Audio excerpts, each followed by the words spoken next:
Olá, pessoal, tudo bem? Seja muito bem-vindo, seja muito bem-vinda. Esse é o Reunião de Equipe.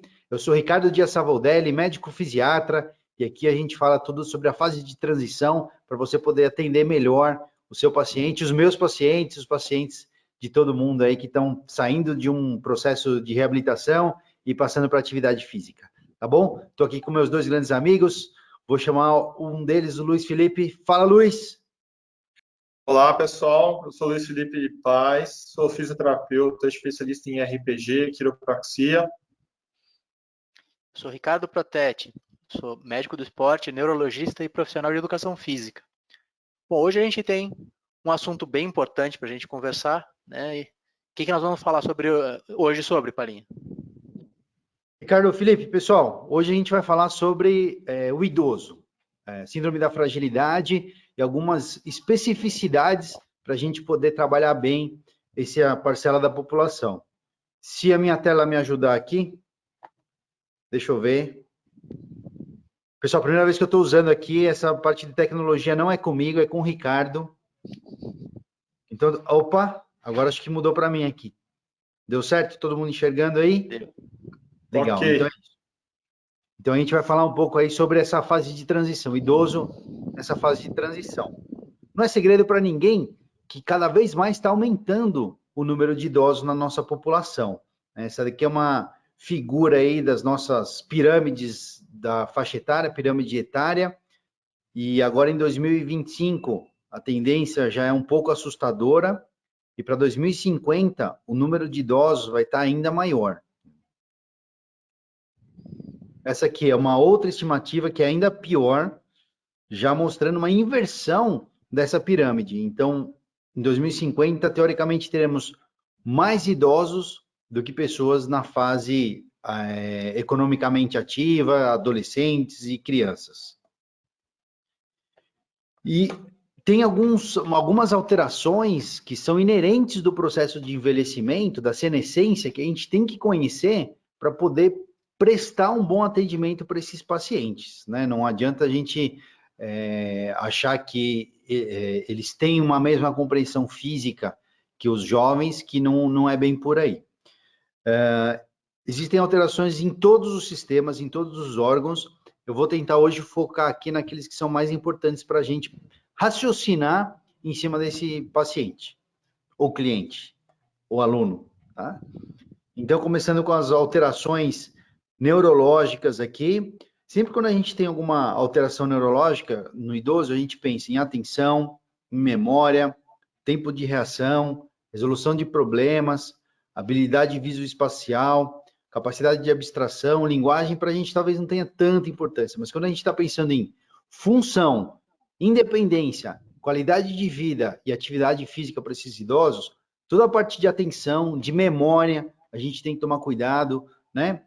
O tempo de reação, então isso vai influenciar bastante no risco de queda do idoso. A gente vai falar muito isso aqui, vai bater na tecla, porque pacientes e alunos com mais de 60 anos têm um risco de queda muito elevado.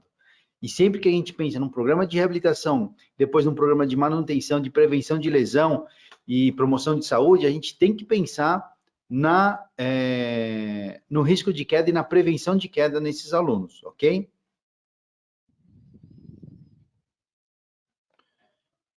No próximo slide aqui, se passar, né? Tá aqui. Nós temos também alteração nos sentidos, né? Então, a visão, a audição, olfato, talvez tato, olfato e paladar não importa, mas o tato também é muito importante. Então, na visão, que vai prejudicar também a funcionalidade, independência desse idoso, na hora de fazer exercício a gente tem que orientar da maneira correta. Ele pode ter um aplanamento da córnea, né? Pode alterar a transparência do cristalino e a sua elasticidade, diminuindo a capacidade de adaptação para enxergar de perto e de longe. A gente tem problema também na retina. Então, vai ter problema desde onde entra a luz até onde ela é captada para ser processada. Tudo isso vai atrapalhar a acuidade visual do paciente e do aluno. E todo aluno com acuidade visual tem maior chance, maior propensão de ter algum acidente, de cair, de não ver um peso, ou então calcular mal uma amplitude de movimento, por exemplo. Quando a gente fala em audição, a gente está falando de uma parte importante do ouvido interno também, que é o equilíbrio, tá?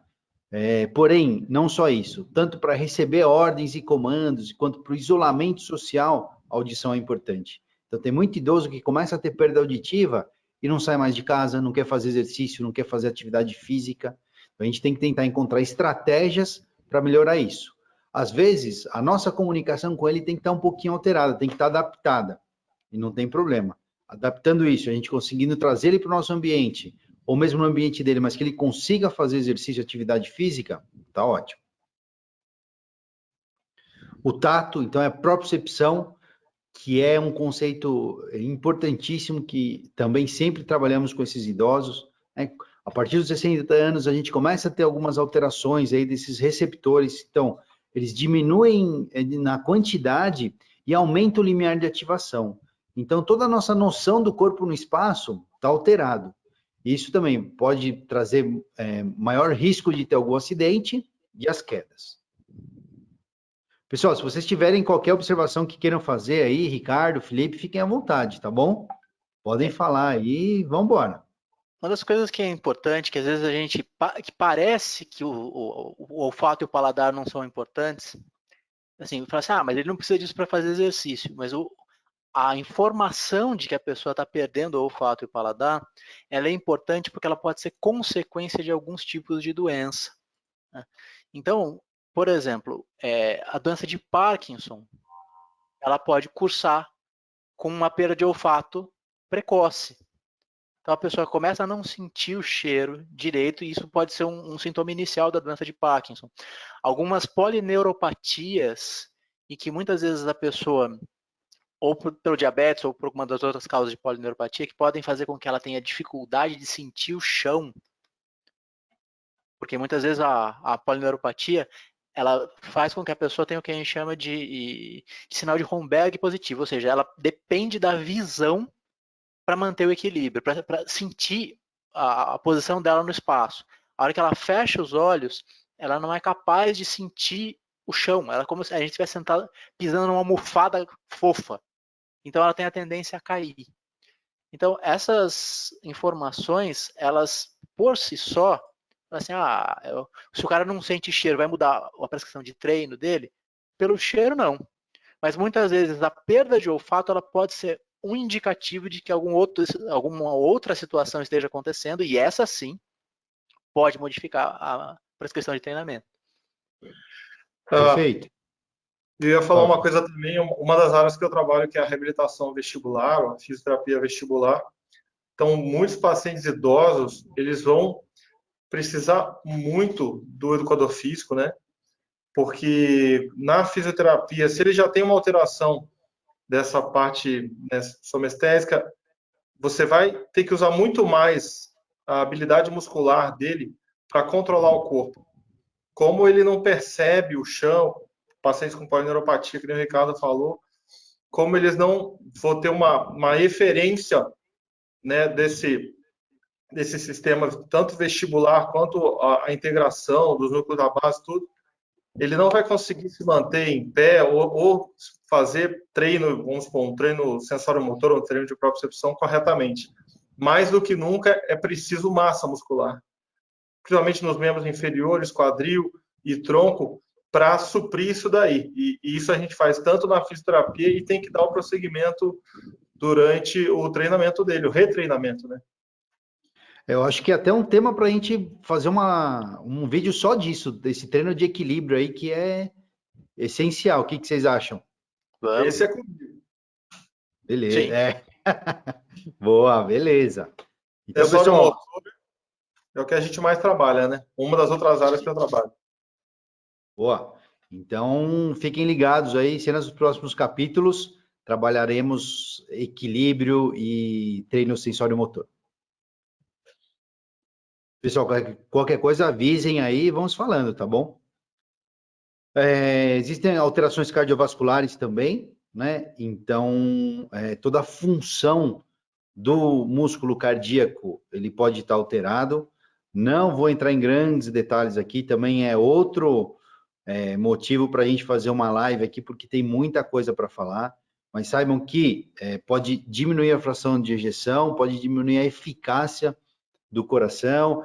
A gente vai falar um pouquinho mais para frente sobre essa capacidade de adaptabilidade, na adaptação da frequência cardíaca no idoso pode estar alterada, ok? Parte pulmonar, a mesma coisa, a gente tem uma diminuição da elasticidade do parênquima pulmonar, dos ductos, às vezes a gente pode ter uma diminuição da expansibilidade da caixa torácica, então tudo isso acaba alterando essa ventilação-perfusão, altera a nossa capacidade, ou a capacidade do idoso de trocar o gás carbônico pelo oxigênio, tá?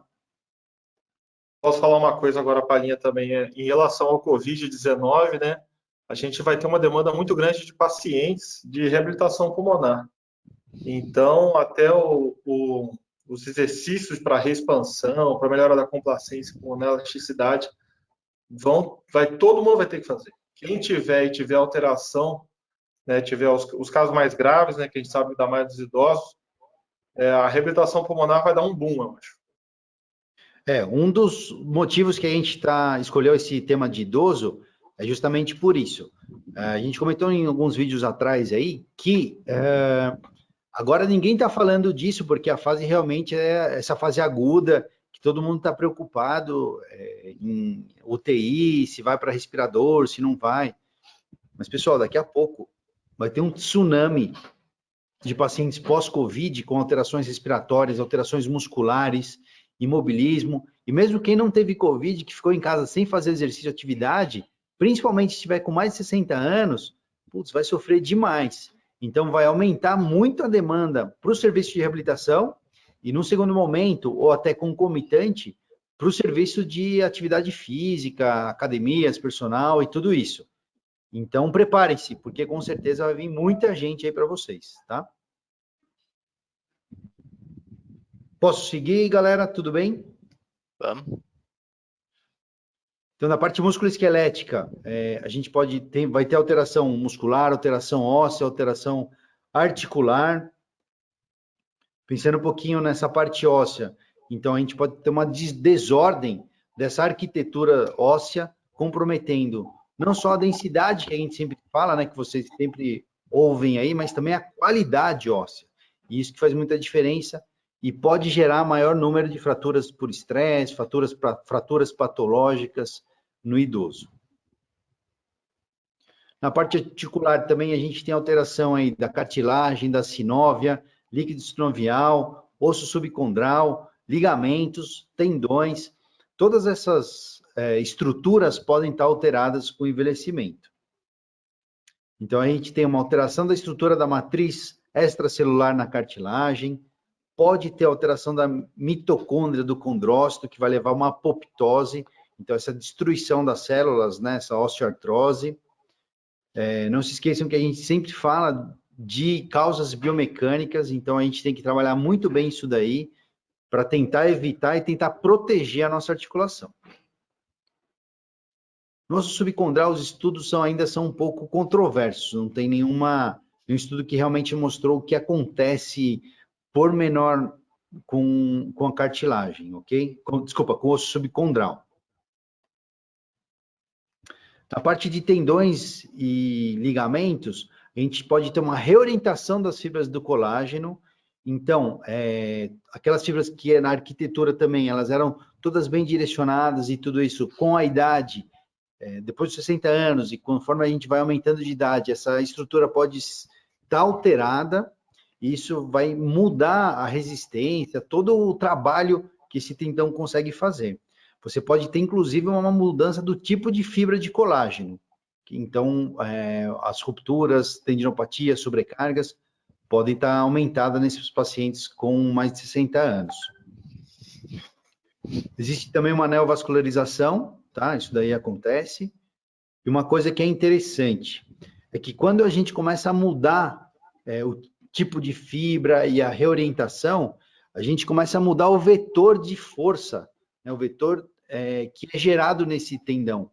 Então, muitas vezes, para fazer o mesmo movimento articular, a gente gasta mais energia por alterações musculares, mas também por alterações do tendão que perde a sua conformidade, a sua forma, a sua estrutura, e a gente tem que gerar mais energia para fazer o mesmo padrão de movimento.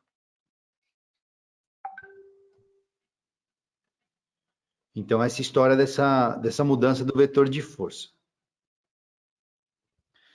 O músculo também vai estar alterado, então ele vai perder a capacidade de regeneração, vai diminuir a massa muscular, vai diminuir o diâmetro de fibra, e o idoso ele começa a perder fibra do tipo 2.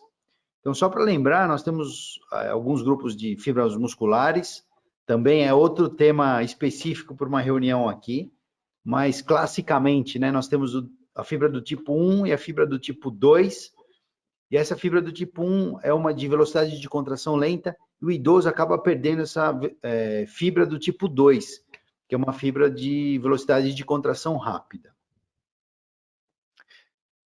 Palinha, a gente tem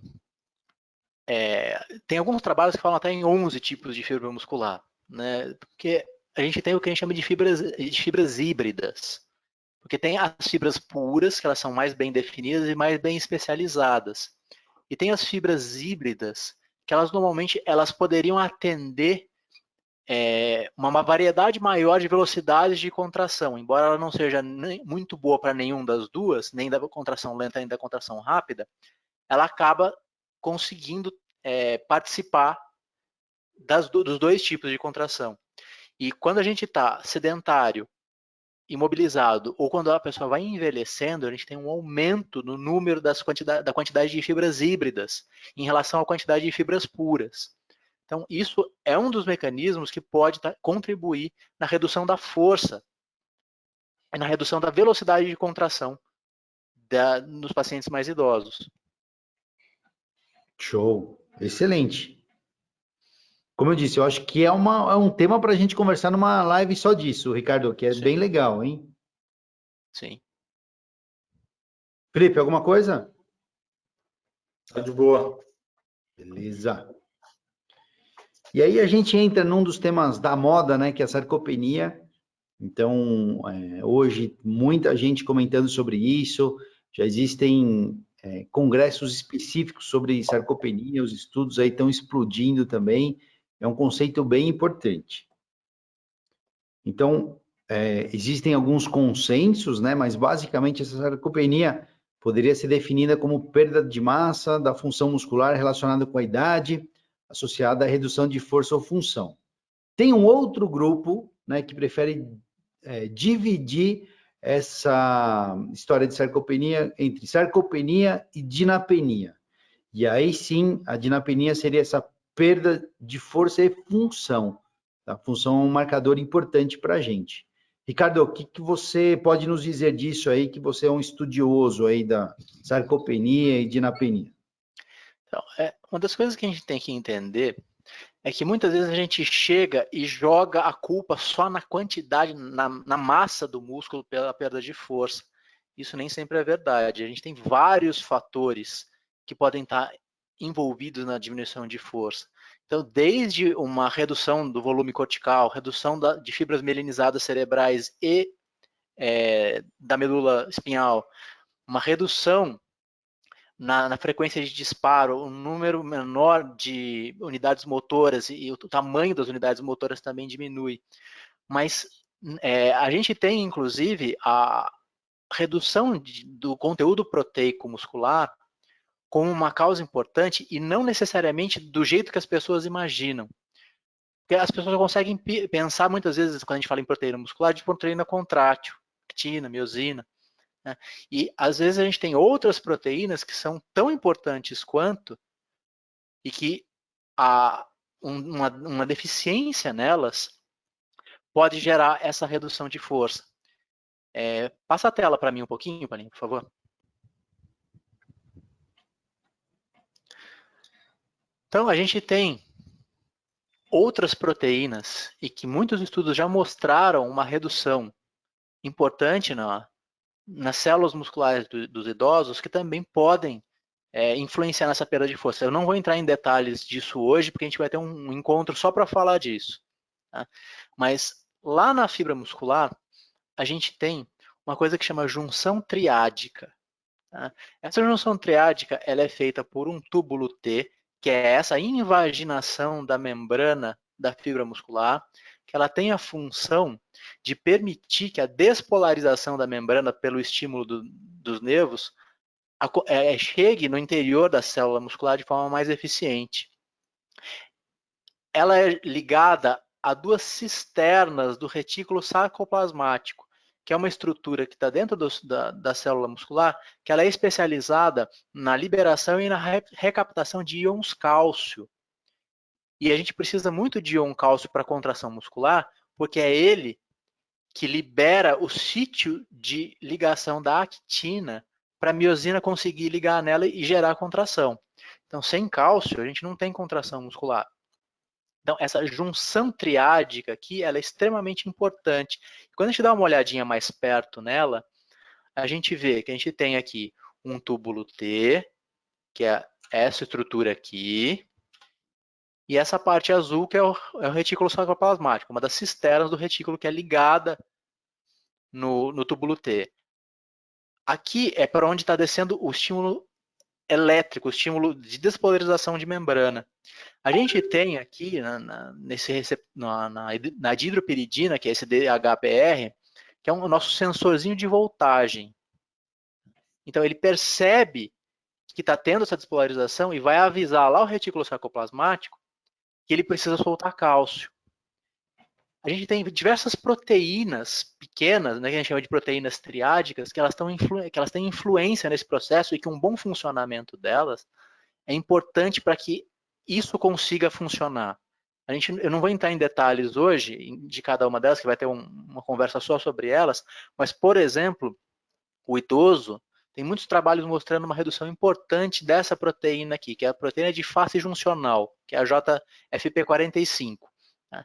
Ela é chave para que esse estímulo elétrico consiga ser traduzido para sensor de voltagem e tenha a sua ação no retículo sarcoplasmático. A gente naturalmente tem uma disfunção nessas proteínas no pós-exercício. Então, esse é um mecanismo de fadiga que nós vamos conversar especificamente sobre isso num outro dia. Mas idosos, muitas vezes, têm redução dessas proteínas da junção triádica. E quando isso para de funcionar, estímulos de baixa frequência, até 30 Hz, 40 Hz, elas têm dificuldade de ativar esse receptor de reanodina para fazer com que o cálcio vá para a célula e permita a contração muscular. Então a gente precisa de estímulos de alta frequência, acima de 50 Hz. O que isso se traduz na vida de uma pessoa? É a mesma coisa que a gente tem um chefe que tem um monte de funcionário preguiçoso e que ele tem que ficar gritando com eles o tempo inteiro para ele trabalhar. Então, o cérebro ele tem que o tempo inteiro ficar mandando altos estímulos neuronais para conseguir baixas respostas musculares. Isso é extremamente fadigante para a pessoa. Ela entra em fadiga central em muito mais facilidade. A sensação subjetiva de esforço para as tarefas é muito maior. Então, muitas vezes a gente tem uma redução de proteína muscular, uma dinapenia, uma redução de força muscular, mas com massa muscular preservada.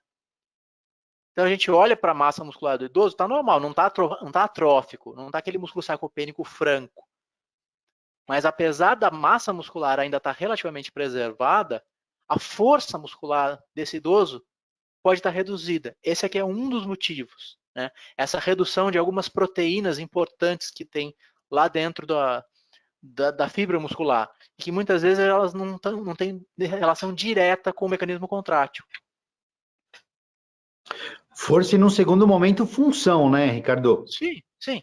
Né? Aí, quando a gente reduz a força, naturalmente a gente vai ter um déficit de função para essas pessoas. Né? Elas vão começar a fazer cada vez menos coisas, especialmente porque a sensação de fadiga para fazer tarefas simples acaba sendo maior. Sim. Perfeito. Felipe, alguma coisa para acrescentar? Em relação à função, né, os pacientes nossos, a grande maioria, eles relatam muito essa perda de função. E a gente, até a terapia ocupacional, trabalha muito com a função específica em si, né? De pacientes com lesões de membros superiores, principalmente neuropatas também. Mas, no nosso caso, no meu caso, o que a gente mais vai trabalhar na perda de função realmente vai ser os distúrbios de equilíbrio. Beleza. Porque o equilíbrio, ele é primordial. Esse paciente, para nós, não pode cair. A gente sabe que quando cai, tem um risco de fratura imenso, né? E depois da fratura, vem a cirurgia, colo de fêmur e por aí vai. É mesmo que Então, não para caia, nós, tem um estresse, né, gerado que dá aquele fear of falling, que é o medo de cair, que o idoso realmente diminui a mobilidade, e aí é uma cascata, uma bola de neve. e eles É, têm uma relutância em usar dispositivo auxiliar da marcha muito grande. Tem idoso que não quer usar bengala, não quer usar muleta, não quer usar andador, e só vai usar realmente depois se quebra. E aí não tem mais o que fazer. Então a gente precisa cuidar muito dessa área, né? e muitas vezes a necessidade desses auxílios, ele vem muitas vezes da doença, mas muitas vezes de uma hipofunção muscular. Eu gosto de usar de exemplo um paciente que me procurou no consultório. Ele era parkinsoniano, né? Ele veio trazido na cadeira de rodas. E a família relatava que ele estava se mexendo cada vez menos, que realmente uma rigidez articular e uma diminuição de velocidade de movimento, que é a bradicinesia, isso faz parte da doença de Parkinson. Ele estava com uma dose alta de remédio, né? E eu fui avaliar ele e eu percebi que tanto a rigidez, quanto o tremor de repouso, quanto a bradicinesia deles estavam muito bem controlados com medicação. Agora, ele não tinha nenhuma força para sustentação de tronco, quanto mais sustentação de membro inferior. Então, esse paciente, eu reduzi a medicação antiparkinsoniana dele e botei ele para treinar. Em 3 meses, ele veio andando de bracinho dado com o cuidador, sendo que ele estava vindo na cadeira de rodas a princípio. Então, muitas vezes, muitas dessas necessidades de aparatos extras, ou até mesmo pacientes que já estão cadeirantes por fraqueza muscular e não necessariamente por causa do problema base deles. Só que o pessoal, não, isso é culpa do Parkinson, isso é culpa do Parkinson, e foi largando o coitadinho do velhinho lá, até que chegou uma hora que ele não conseguia fazer mais nada sozinho. Então, a gente tem que ficar atento nisso. Muitas vezes a gente consegue resolver alguns problemas com exercício, com intervenção para aumento da força. Ricardo, eu vou um pouquinho além. Eu acho que a gente consegue resolver muito problema com exercício. Esse exemplo é um dos poderes aí do exercício, cara. É impressionante, muda muito. E, de novo, eu e vocês também, com certeza, a gente tem encaminhado muita gente com patologias neurológicas para fazer treinamento em academia e tudo isso. E às vezes tem algumas dificuldades, né, Ricardo? Sempre entre em contato com o médico, se informem, conversem, porque No a meu caso minha visão específico, é que cada vez mais esses pacientes vão procurar profissionais de educação física para manter um treinamento com eles. o meu caso específico, por causa da minha formação, ele já vai avaliado e prescrito o exercício, né? Ele já vai para algum profissional aplicar. Eu mesmo avalio, eu faço o relatório de avaliação, explico o que a pessoa tem, eu monto a planilha de treino e de periodização. Mas a gente precisa que os profissionais tenham conhecimento de como manejar esses pacientes, porque você ter um médico que vai te encaminhar um paciente com um problema desse avaliado e prescrito é muito raro, né? Não, se vocês me mostrarem um outro médico, neurologista, especialista em medicina do esporte, que é educador físico, aqui no Brasil, olha, parabéns, viu? Neurologista não, mas tinha uma galera lá que fez curso comigo que tinha formação também. Tinha um que era nutrólogo e profissional de educação física. Então tem uma galera que está se interessando, mas eles são realmente. Hoje nós estamos na minoria. Sim, eu conheço também uma fisiatra excelente, doutora Alexandra Gaspar também, que é educadora física e médica, fisiatra, top demais, mas são muito poucos, muito poucos. É quase uma nova profissão aqui, né? Mas a gente tem uma carência muito grande desse conhecimento mais específico por parte dos educadores físicos. E eu recebo pacientes também direto do Pilates, ou direto de academia, por lesões ocasionadas lá dentro, né? Então, quanto mais conhecimento eles tiverem, melhor, com um equipamento neural melhor, né? Para cuidar dessas pessoas. Mas tem muito desconhecimento médico também, viu, Felipe? Sim. Se você for pegar os médicos que realmente encaminham para o exercício, que sabem como estruturar, cara, pouquíssimo. A gente não aprende isso na faculdade, não aprende na residência, né, Ricardo? Então é difícil. Você vê, se você perguntar quantos cardiologistas indicam exercício físico como tratamento para os pacientes, com certeza não vai ser 100% daqueles que indicam, né? E até sair um trabalho. Quanto tempo da sua consulta você investe falando de exercício físico? Porque tem alguns que até falam, olha, você tem que fazer exercício físico. Tá bom, mas o paciente pergunta, qual exercício? Como? Quando? Sabe, não... Aí fala para fazer caminhada. Ou hidroginástica, né? Se for mais de 60 anos, hidroginástica. Enfim, isso daí então eu acho... A gente trabalha com exercício físico desde sempre, né?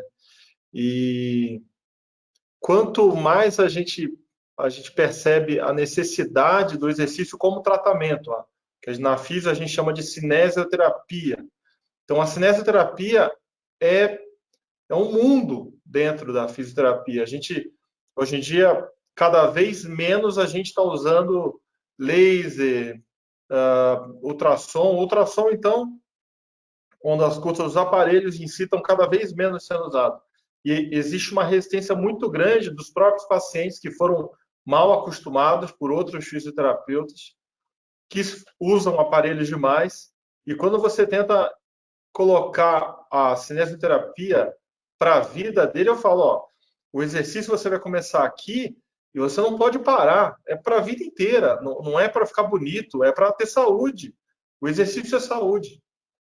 Exatamente. Eu brinco com os pacientes que treinar é a arte de você convencer o seu corpo a disponibilizar recursos para uma tarefa. Porque o nosso corpo é extremamente pão duro. Tudo que não estiver usando, ele tira. Ele consome. Gente, porque ele quer economizar energia. Não está usando, devolve. Se você tem que ficar o tempo inteiro falando para ele, não, estou usando aqui, viu, meu músculo, deixa ele quieto aqui. Não usa para você ver. O seu corpo tenta mobilizar o mínimo possível de recurso para manutenção desse músculo, porque não está usando mesmo, para poder poupar energia. Pessoal, em 48 horas que você não usa um músculo, já começam a ter alterações aí celulares, que ele começa a perder força e vai perder função e vai perder um monte de coisa. Então, usem. Adorei sua definição, Ricardo. Bom, voltando aqui para a nossa apresentação, esse aqui é um gráfico para mostrar um pouquinho, entender o que é a sarcopenia, né? Então, a gente tem um adulto saudável que o balanço aí entre produção e consumo proteica é positiva. Tem adultos, né, são saudáveis, mas tem um metabolismo proteico neutro. O idoso saudável acaba sempre tendo uma pequena perda, e o idoso com sarcopenia, essa perda é maior, né? Esse balanço é negativo. E aí, pacientes que já têm outras doenças e tudo isso, aí o balanço é bem negativo mesmo, que a gente já pode encaixar nesse grupo de caquexia.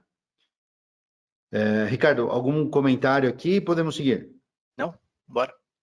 Beleza. Porém, outro conceito que está bem relacionado com a sarcopenia, mas que para mim fez uma diferença enorme em como eu avalio, em como eu estruturo um plano de reabilitação para os nossos pacientes aqui com mais de 60 anos, é a síndrome da fragilidade. Eu tenho trabalhado com isso direto.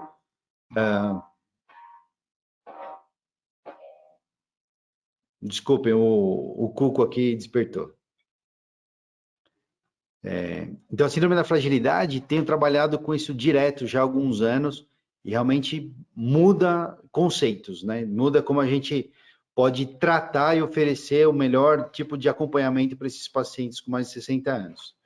Então, a fragilidade é um conceito que iniciou aí na década de 80, que é uma condição multidimensional, mas até então não tinha nenhuma definição do que era fragilidade. Na verdade, todo mundo via que idosos evoluíam de maneira diferente, em vários sentidos, inclusive na função, na independência.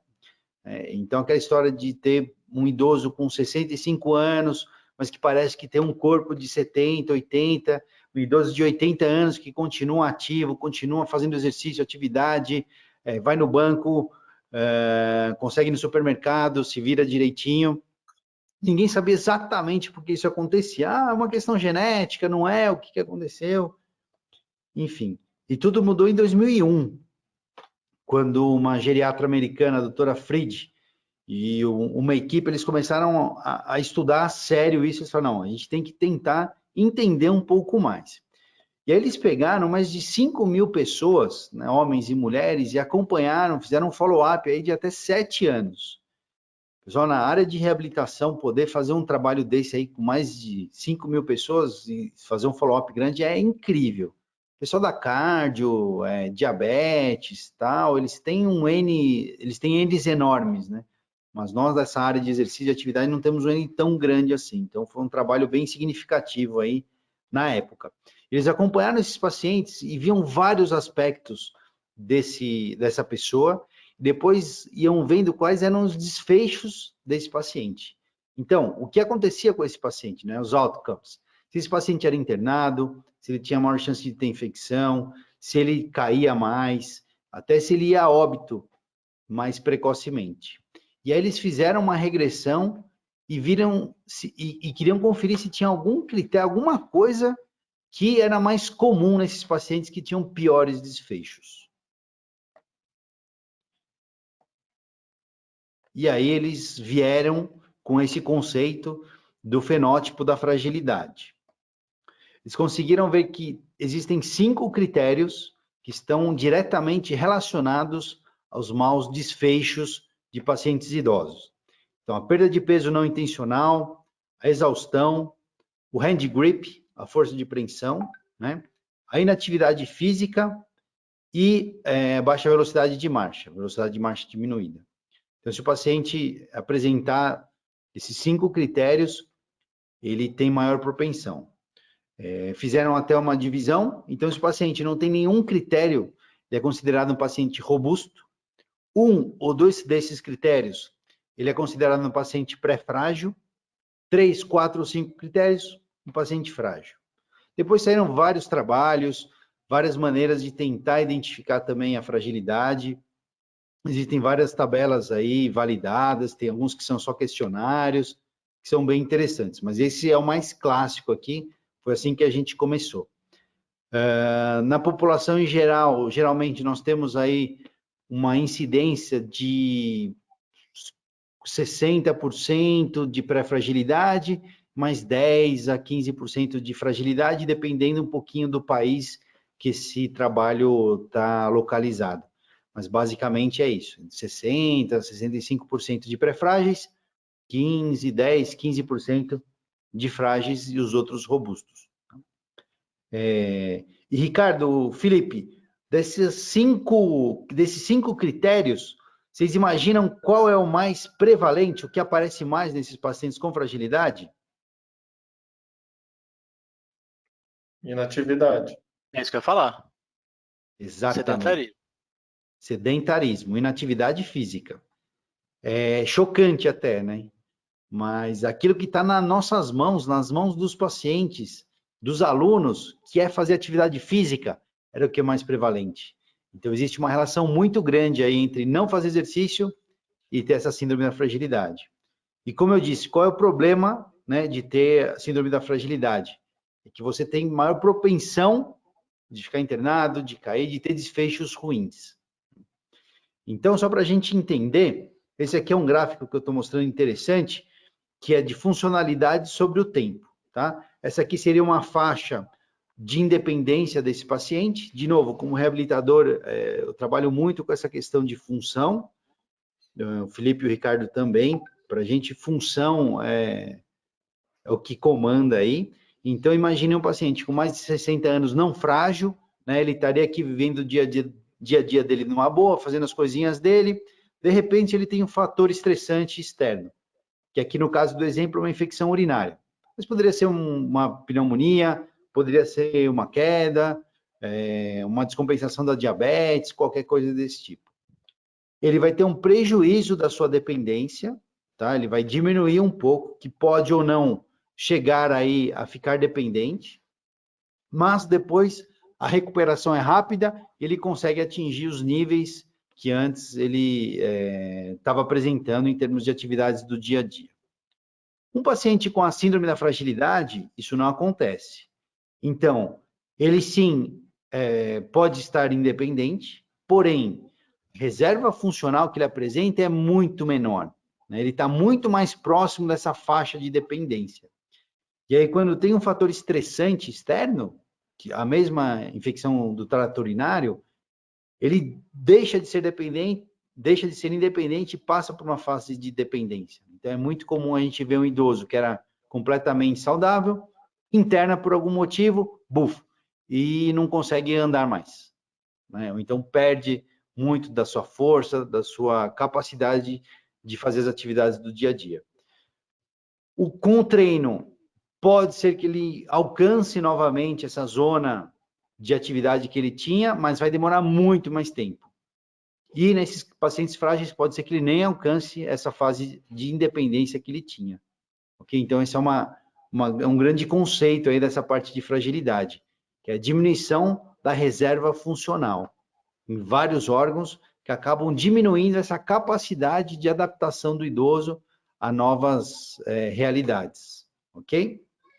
Uma pergunta, Palinha. Eles conseguiram associar isso à atividade física pregressa, algum fator causal quanto a isso? A princípio, nesse trabalho da Freud, não, né? Mas o que eles viram é que um paciente que já fazia atividade física, né? Ele tem menor chance de ir para a fase de fragilidade, e se ele for para a fragilidade, retomando os exercícios e atividades, ele consegue uma recuperação e passa por uma fase de pré-fragilidade ou até para a fase de robusto, a classificação de robusto, muito mais fácil de alguém que nunca tenha feito exercício e atividade. Isso que eu ia falar, porque tanto eu e o Ricardo, acho que o Ricardo vai falar até isso, né? Nossa experiência, os pacientes que, por mais que sejam ativos e tenham dores e tenham lesões na coluna, se esse paciente teve uma vida de atleta, vamos dizer assim, né? Uma vida pregressa de atleta, ele vai ser um idoso muito mais, né, não frágil ou robusto. Então, o que eu falo para os pacientes é o seguinte, especialmente para os que estão na meia idade. Assim, ó, você vai perder função quando você envelhecer. Quanto sobra, depende do quanto tinha. Quanto mais você tem de função agora, mais vai sobrar para você a hora que você for idoso. Assim, e nessa hora, depois eu até vou mostrar a foto para vocês, né? Um dos meus trainees, né? Um dos meus alunos é meu pai, tem 70 anos. Eu vou mostrar depois em que condição física que ele está. O VO2 dele é melhor que o meu. Boa, boa. Mas é isso, gente. Atividade física faz toda a diferença. É muito claro quem fazia exercício, quem nunca fez. Quando ele começa a fazer a atividade, mesmo dentro do centro de reabilitação, não tem nada a ver, nada a ver. E quando ele passa para essa fase de academia de novo, também é a mesma coisa. Eu tenho um paciente de 93 anos que era remador, ele ficou 10 anos parado sem fazer exercício, atividade física, justamente por isso, de ter passado no médico, o médico falou que ele estava com dor, que não podia fazer exercício, que a parte cardíaca dele, enfim.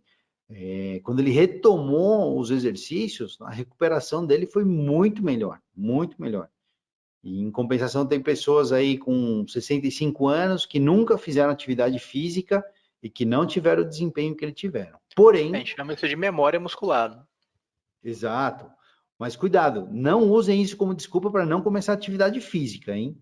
Tem trabalhos científicos mostrando que mesmo quem nunca fez nada, depois dos 80 anos, começa a fazer atividade física, tem benefício. Não, Então, quanto mais cedo você começar, melhor, mas não use isso como desculpa para não começar. Comece. Eu vivo dos pacientes que têm fragilidade, né? Tenho muitos pacientes na casa que têm fratura e não conseguem voltar a andar normalmente, precisam de auxílio.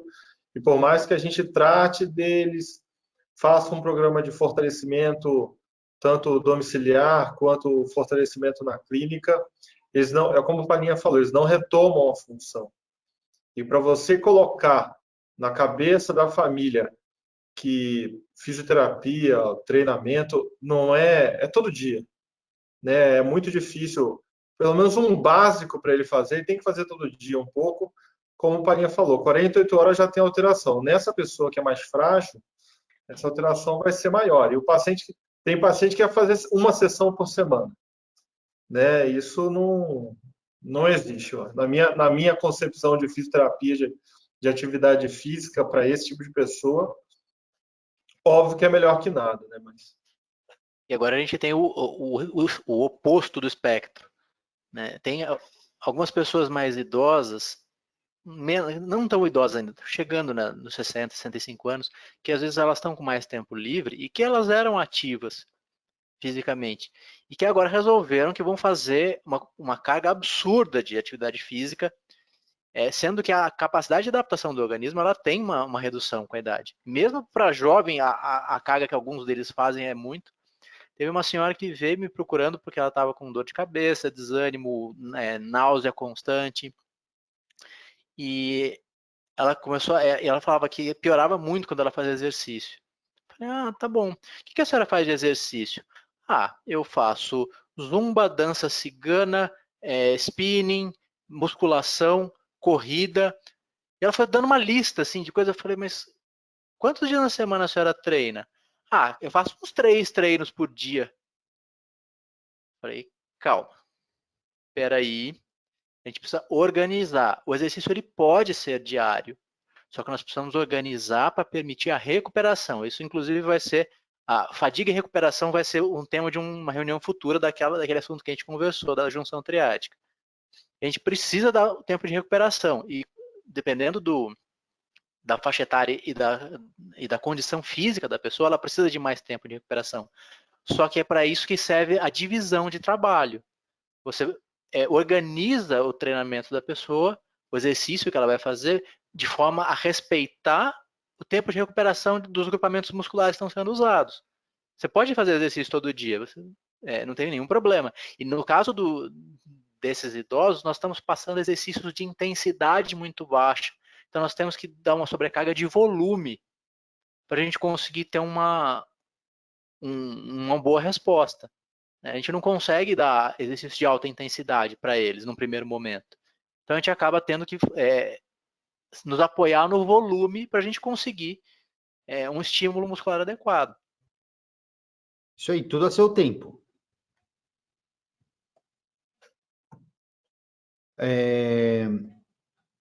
Já tem trabalhos aí robustos, né, grandes, já com mais de 40 mil pacientes, mostrando essas prevalências e tudo isso. Podem dar uma procurada se vocês quiserem no PubMed, tem muita coisa. E a fragilidade é ruim justamente por isso, né, que tem todos esses aspectos aí do aumento do número de quedas, infecções, internações, diminuição da funcionalidade e qualidade de vida, que são os desfechos desfavoráveis que a Freud já identificou lá em 2001. Tem tratamento para síndrome da fragilidade? Tem, com certeza. Parte da nutrição é importante, mas, gente, exercício físico é o que há, é o canal para pacientes com fragilidade. A gente tem que fazer um trabalho com esses pacientes.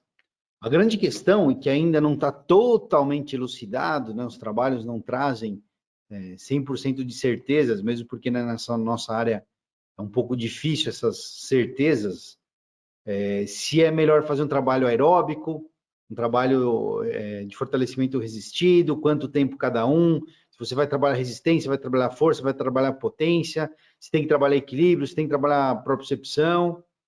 A gente não sabe exatamente o que fazer. Na verdade, assim, a gente não tem evidência totalmente estabelecida do que fazer, mas o que a gente sabe é que precisa ter um pouquinho de aeróbico, precisa ter fortalecimento, precisa trabalhar resistido, equilíbrio é importantíssimo, propriocepção também, talvez um mix de tudo isso. E tem um trabalho de nunca vai ter. Oi? Assim, nunca vai ter essa evidência. Não, Por exato. um motivo muito simples, não existe receita de bolo. Muitas vezes o Exatamente. pessoal quer protocolo porque acha que aquilo vai funcionar para todo mundo. Existe um negócio chamado individualidade biológica. Não existe protocolo. Existe avaliação e prescrição. Você tem que avaliar o que a pessoa precisa e prescreve.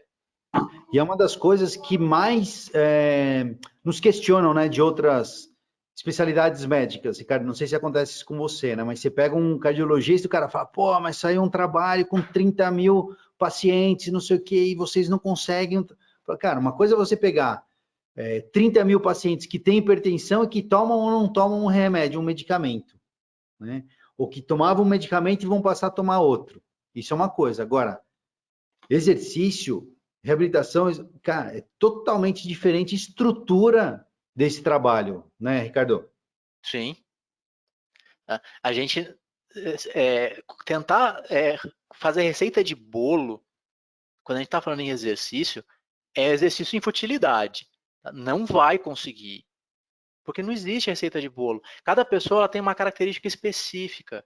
Ela tem reservas energéticas diferentes, proporção de fibras musculares diferentes, ela tem lesões diferentes, ela tem dores, incapacidades funcionais diferentes. E a gente chegar e falar, não, eu vou fazer um protocolo que vai servir para todo mundo, começa a produzir ser humano sempre no mesmo padrão, que dá certo. Mas enquanto a gente tiver essas diferenças fenotípicas e genéticas tão expressivas entre nós, não vai existir uma receita de bolo. A gente vai ter que sempre fazer um trabalho individualizado. Né? Não dá para falar, não, eu vou prescrever esse exercício porque ele funciona para todo mundo. Isso não existe. Não vai existir nunca. E outra coisa, talvez. E às vezes, o mesmo exercício para a mesma pessoa em momentos de vida diferentes também não vão funcionar.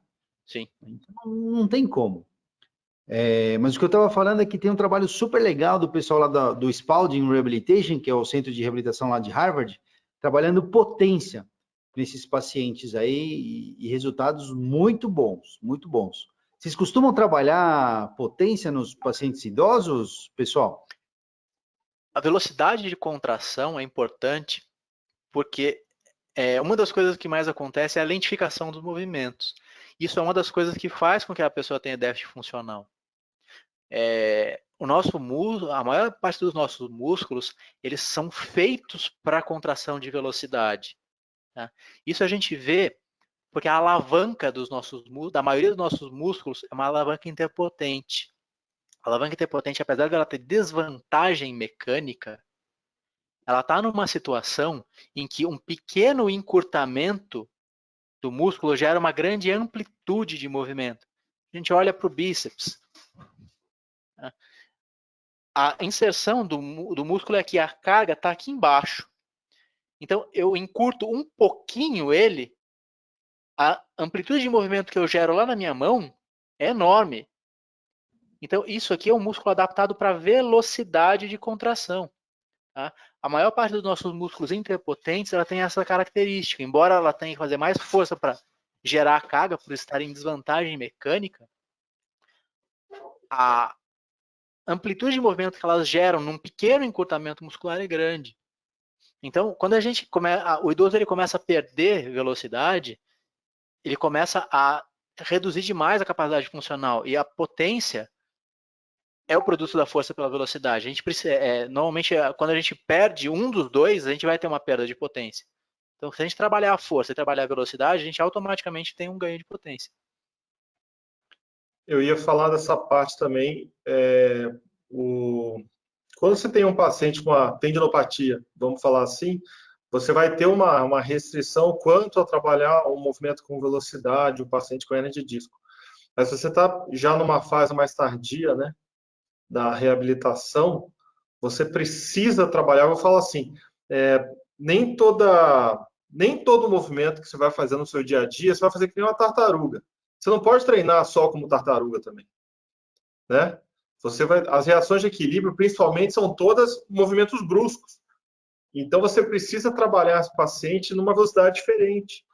E a potência vai entrar nesse incremento quando você, no meu caso, né, eu aumento a velocidade, às vezes não aumento a resistência, não aumento muito a carga, mas eu peço movimentos uma coisa mais dinâmica, uma reabilitação mais dinâmica. Quando você vai trabalhar estabilização, né, tanto de ombro, exercício de estabilização de ombro, que você vai fazer movimentos muito bruscos para tentar deslocar esse membro. Eu faço a mesma coisa com o paciente em pé, onde eu fico tentando desestabilizar ele para diversas direções, porque ele tem que ter reflexo suficiente para pisar numa pedra e não cair. Ele está andando e ele, às vezes, não fica andando olhando o tempo todo para baixo. E se ele não tiver esse treinamento com uma velocidade maior, ele não vai desenvolver essa capacidade.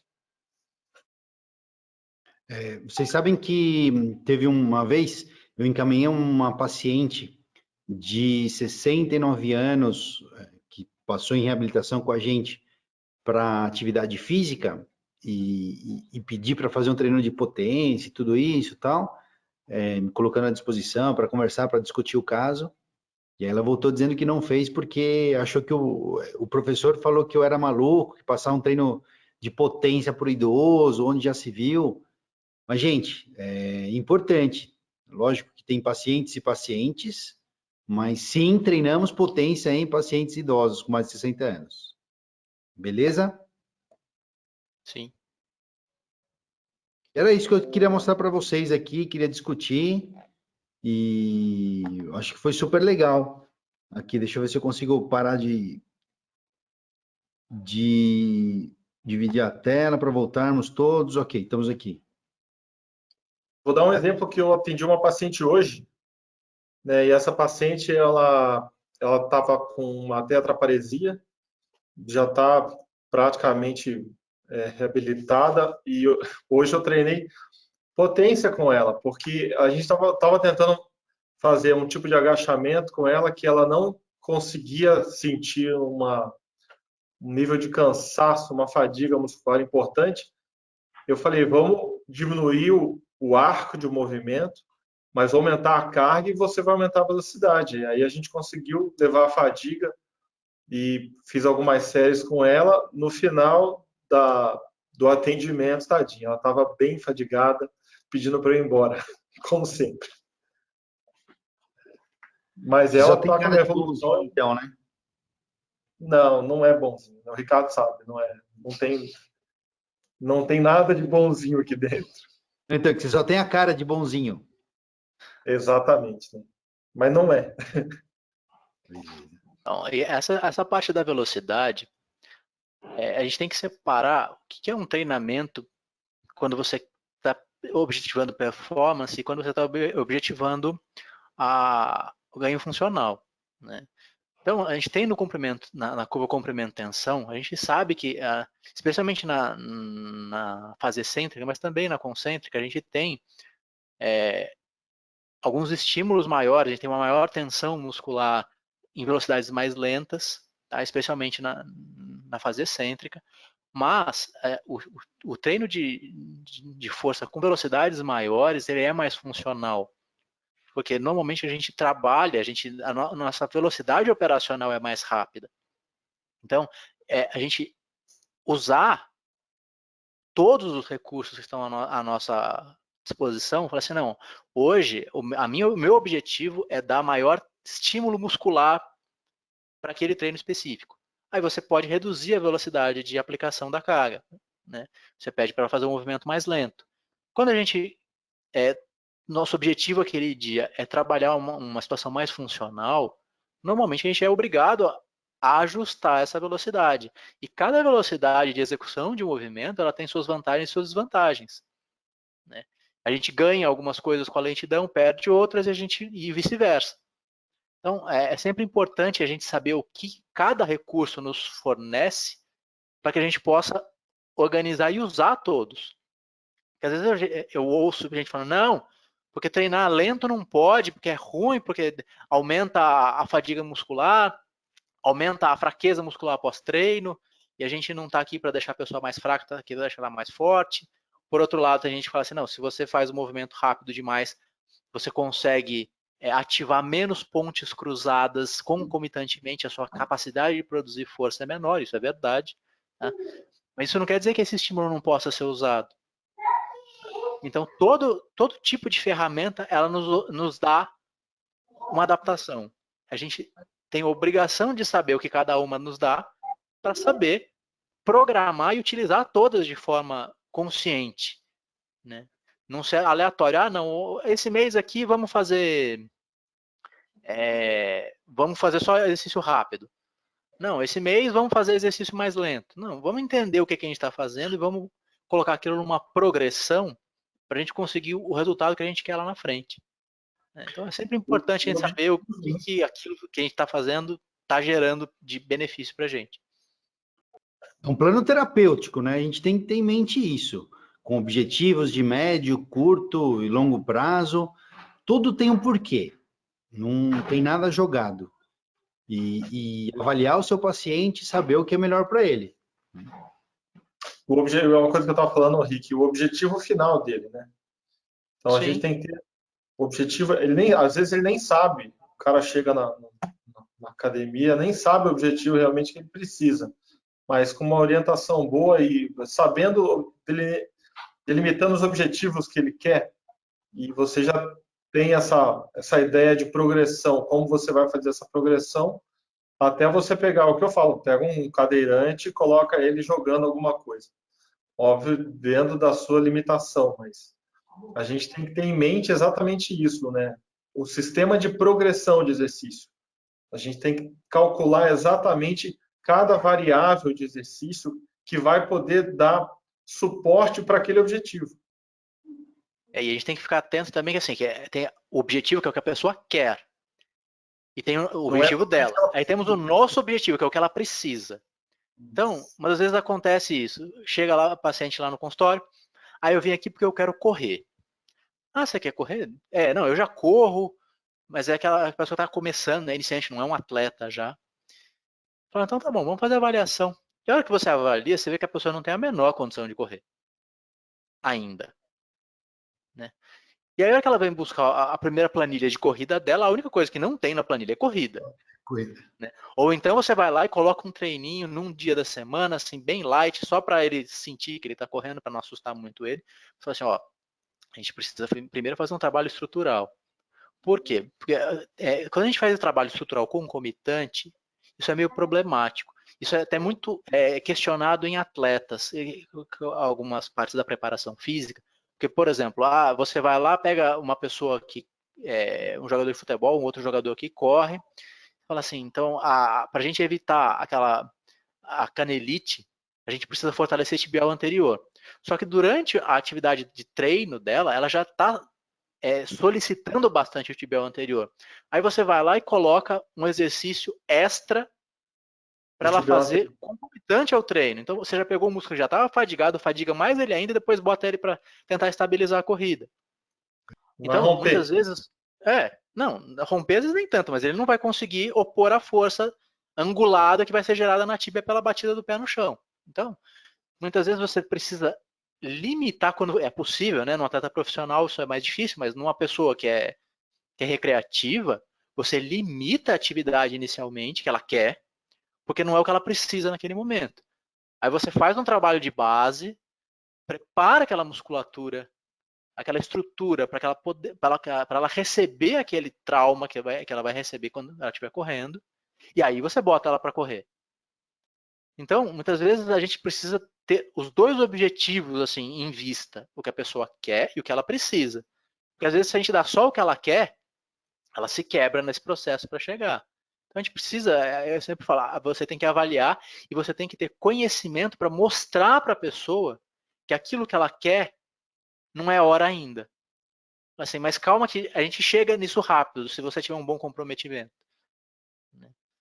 Porque e as pessoas que a gente acaba não conseguindo convencer, você pode ter certeza que vai dar problema, como aconteceu comigo uma vez. Um exato exemplo desse, a pessoa queria correr, eu avaliei, ela não tinha condição ainda. Tá? E eu prescrevi um treinamento dela para preparação, mas ela, teimosa, resolveu que ia correr por fora. Só que a quantidade de treinamento que ele estava fazendo já estava programada com os tempos de recuperação, tudo bonitinho. Ele foi lá e colocou um esforço extra que não estava computado. Ele se quebrou.